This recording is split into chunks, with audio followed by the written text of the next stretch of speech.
You're watching South Asia Newsline and here are the top stories we are tracking for you on Wednesday, the 6th of November. PM Modi congratulates Donald Trump on historic election victory, calls for boosting Indo-US ties. Pakistan claims PTI seeking help from foreign powers to move incarcerated Imran Khan abroad. And Afghanistan continues to rank as most dangerous country for childbirth, UNFPA reports.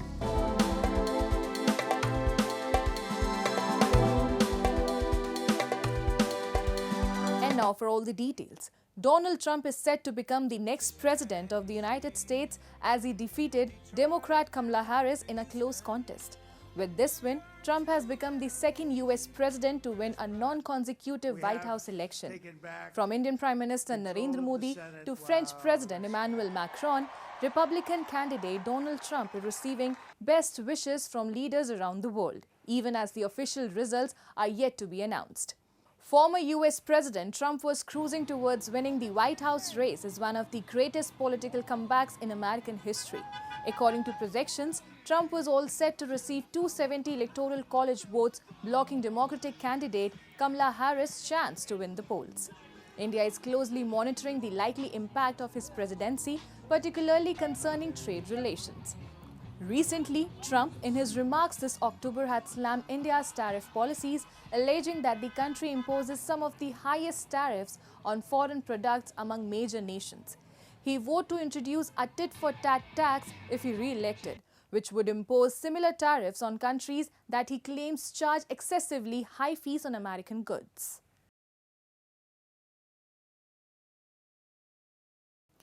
The Jammu and Kashmir Assembly on Wednesday passed a resolution for the restoration of its special status, calling upon the centre government to initiate dialogue with elected representatives of the Union Territory to work out constitutional mechanism for restoring these provisions.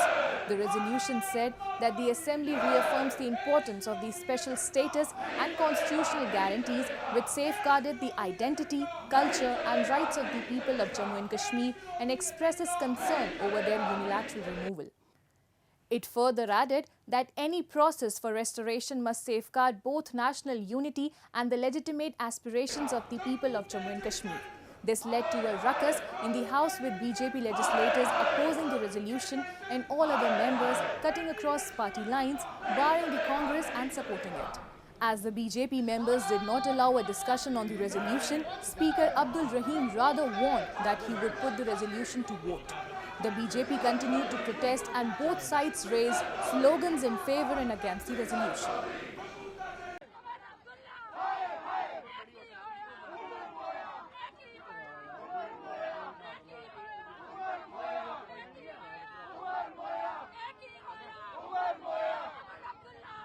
Pakistan's Defence Minister Khawaja Asif on Tuesday claimed that former Prime Minister Imran Khan's PTI party is urging foreign powers to get party founder released and be sent abroad.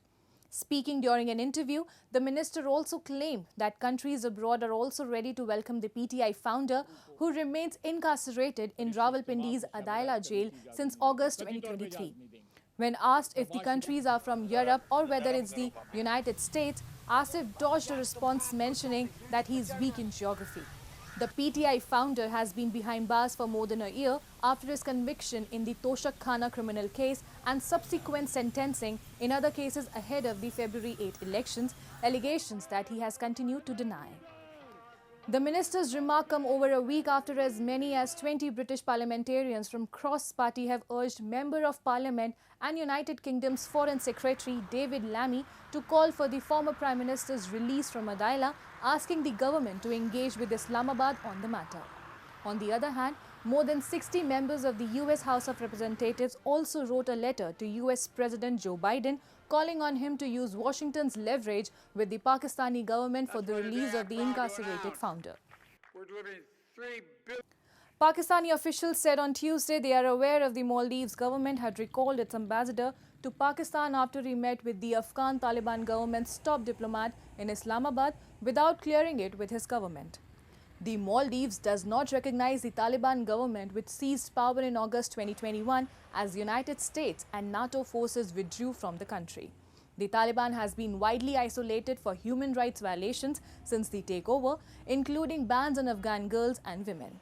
This came days after the Afghan embassy in Islamabad said in a statement the two officials met to discuss ways to enhance cooperation and trade relations between Maldives and Central Asian countries through Afghanistan. Since the Taliban ousted the Western-backed administration in 2021 and imposed an Austrian interpretation of Islamic law, no foreign country has yet officially recognized their government. But 3 years into their rule, Taliban authorities have been making diplomatic inroads.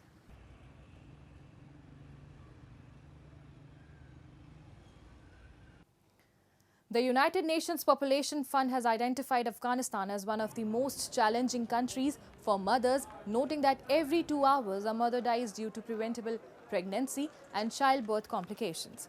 UNFPA released a report expressing deep concern over the rising maternal mortality rate in Afghanistan and stated that the country has weak healthcare infrastructure and limited access to reproductive health services, especially in rural areas. The organization attributes the prolonged humanitarian crisis in Afghanistan to factors such as ongoing economic instability, restrictions on women's employment and education, the return of refugees, and the increase in internally displaced people.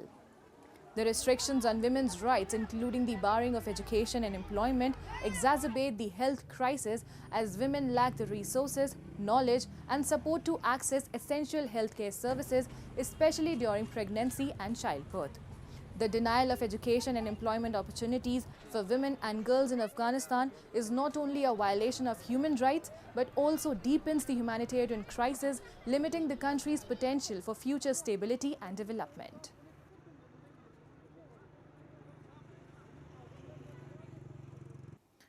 Nepal's Prime Minister K.P. Sharma Oli will be paying an official visit to China in the first week of December, multiple reports have suggested. The visit will mark a departure from the long-standing practice of new Nepali Prime Ministers choosing India as their first foreign destination, with a few exceptions for multilateral events. Advisors close to Oli have indicated he had hoped to uphold the tradition, but that New Delhi is yet to extend a formal invitation even 4 months after the formation of his government. Reports suggest China has proposed December 2nd to 6th as a window for Oli's visit. Though the Prime Minister's Secretariat is leaking the dates of Oli's China visit, Oli himself has not spoken publicly about it. Nepal has proposed 4 projects to China under the BRI framework, and both sides are reportedly working on an implementation plan that could be finalized during Oli's visit.